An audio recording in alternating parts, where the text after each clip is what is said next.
NCERT में ये वाली जो लाइन थी, इस पे अंडरलाइन पहले करो, पेज नंबर 106।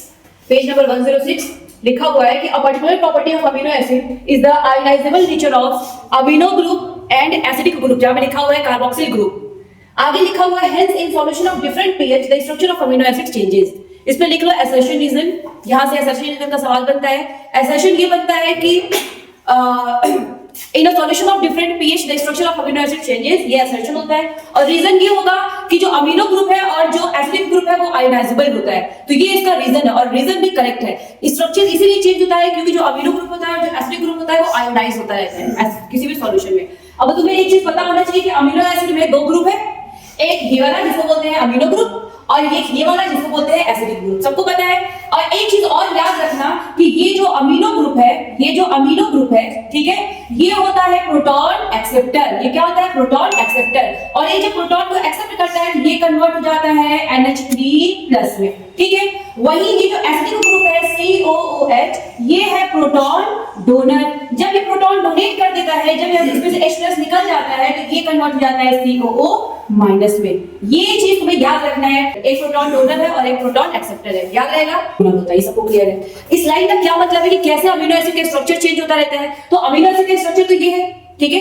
अब in solution of different pH, जब सॉल्यूशन का पीएच चेंज होता रहेगा, ठीक है, तो उसका क्या मतलब? पीएच चेंज, अगर पीएच बढ़ेगा तो सॉल्यूशन कैसा होगा? बेसिक, और जब पीएच घटेगा तो सॉल्यूशन कैसा होगा? एसिडिक। और जब बिल्कुल बीचों बीच जब पीएच 7 के अराउंड होगा तो सॉल्यूशन कैसा होगा? न्यूट्रल। तो तीन ही तरीके का सॉल्यूशन हो सकता है on the basis of pH. Different pH का क्या मतलब, एकदम ध्यान से देखो। यहाँ पर ये है बेसिक स्ट्रक्चर है अमीनो एसिड का, जिसमें एक अमीनो ग्रुप है, एक एसिडिक ग्रुप है, एक अल्किल ग्रुप है और एक हाइड्रोजन है, ठीक है। अगर हम मान लो कि सॉल्यूशन का पीएच अभी कम रख रहे हैं, सॉल्यूशन में कोई जिसका पीएच कम है, यानी कि 7 से कम, ठीक। अगर पीएच कम है तो तुम्हें पता होना चाहिए कि पीएच कम होता है तो H+ आयन ज्यादा होता है, ठीक है। अगर सॉल्यूशन का पीएच कम है तो सॉल्यूशन में क्या ज्यादा है? H+ आयन ज्यादा है। अब देखो सॉल्यूशन में H+ आयन ज्यादा है और मैंने तुम्हें क्या बताया? मैंने तुम्हें ये बताया कि ये जो अमीनो ग्रुप है ये होता है प्रोटॉन एक्सेप्टर और ये होता है प्रोटॉन डोनर। अगर ये प्रोटॉन एक्सेप्टर है और सॉल्यूशन में प्रोटॉन ज्यादा है तो ये क्या करेगा? ये सॉल्यूशन में से प्रोटॉन को एक्सेप्ट करके ये NH3+ में कन्वर्ट हो जाएगा, ठीक है। व्हाइट ये जो है प्रोटॉन डोनर है, अभी सॉल्यूशन में प्रोटॉन ऑलरेडी ज्यादा है तो ये डोनेट नहीं करेगा, ठीक है। तो सॉल्यूशन जब एसिडिक होगा, जब पीएच कम होगा उसका, तो जो NH2 है, जो अमीनो ग्रुप है, ये एक्सेप्ट करेगा H+ आयन। वाइल जो COH ग्रुप है, जो एक प्रोटॉन डोनर है, it will remain the same. क्यों ये सेम रहेगा? क्योंकि अभी सॉल्यूशन में H+ ज्यादा है। जब ज्यादा हम किसी को कोई चीज कब देते हैं? जब उसको उस चीज की जरूरत पड़ती है। अभी उसको उस चीज की जरूरत नहीं है तो ये अपना प्रोटॉन अपने पास रखेगा, ठीक है। अब देखो ये वाली चीज समझ आ गई। तो यहाँ पर देखो क्या स्ट्रक्चर में कुछ चेंज दिख रहा है। देखो यहाँ पर NH3+ आ गया और यहाँ पर क्या है? NH2, ठीक है। आगे देखो नेक्स्ट अगर हम बात करें, अगर इसका पीएच थोड़ा सा और बढ़े, बढ़ते बढ़ते कहां चला जाए? 7 पे, ठीक है। तो पीएच अगर बढ़ेगा तो तुम्हें पता है कि H+ कम होता है, पीएच बढ़ने से H+ कम होता है। तो सॉल्यूशन में अगर पीएच ज्यादा होगा तो H+ कम होगा। अब देखो इस केस में क्या होगा? अगर सॉल्यूशन न्यूट्रल है, सॉल्यूशन क्या है? न्यूट्रल, क्योंकि अगर पीएच बढ़ेगा 7 पे जाएगा किसी न किसी पॉइंट पे। पीएच अगर 7 आ गया तो इस टाइम क्या होगा कि सॉल्यूशन में H+ कम होगा, सॉल्यूशन में H+ कम होगा। अब इस टाइम ये तो सेम रहेगा क्योंकि ये तो एक्सेप्टर है, अब ये तो H+ एक्सेप्ट नहीं करेगा क्योंकि सॉल्यूशन में ऑलरेडी कम है। तो देखो लिखा है मैंने NH3 रिमेन्स द सेम, ये सेम रहेगा, लेकिन ये सिंस डोनर था और सॉल्यूशन में H+ कम हो गया तो ये अपना H+ डोनेट कर देगा। जब ये अपना H+ डोनेट कर देगा तो COOH किसमें कन्वर्ट हो जाएगा? COO- में, ठीक। अब यहाँ पर भी देखो कुछ स्ट्रक्चर में चेंज दिख रहा है तुम्हें, और यही कहलाता है ज्विटर आयन।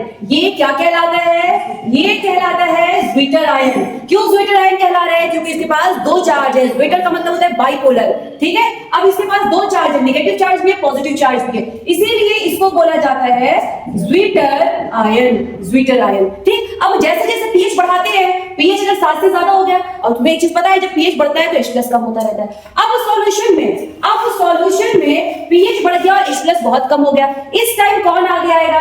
इस टाइम ये जो NH3+ था, ये अपना जो प्रोटॉन एक्सेप्ट किया था, इसने अपना प्रोटॉन डोनेट कर देगा। ये अपना प्रोटॉन डोनेट करके वापस से अपने पुराने वाले रूप में आ जाएगा, जबकि COO सेम रहेगा क्योंकि इसके पास अब प्रोटॉन बचा ही नहीं है डोनेट करने के लिए, इसने पहले ही डोनेट कर दिया। अब ये किससे डोनेट करवाएगा? इससे डोनेट करवाएगा। ये अपना प्रोटॉन सॉल्यूशन में डोनेट कर देगा और ये किसमें कन्वर्ट हो जाएगा?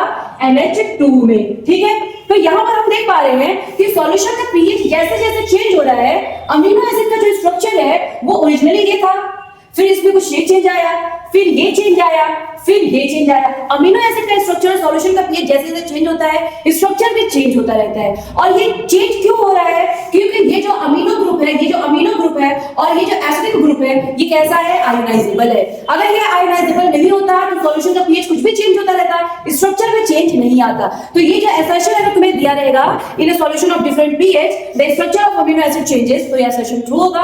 और अगर रीजन तुम्हें दिया रहे कि due to the ionisable nature of amino group और एसिडिक ग्रुप, तो रीजन भी क्या होगा इसका, करेक्ट। तो ये लाइन बहुत इंपॉर्टेंट है। इस दो लाइन को इलैबोरेट करने के लिए हमने इतना बड़ा ये बनाया है क्योंकि ये जरूरी था समझने के लिए। तो तुमने शायद ये कॉपी में लिख लिया होगा, ठीक है, समझ आया, अच्छे समझ आ गया।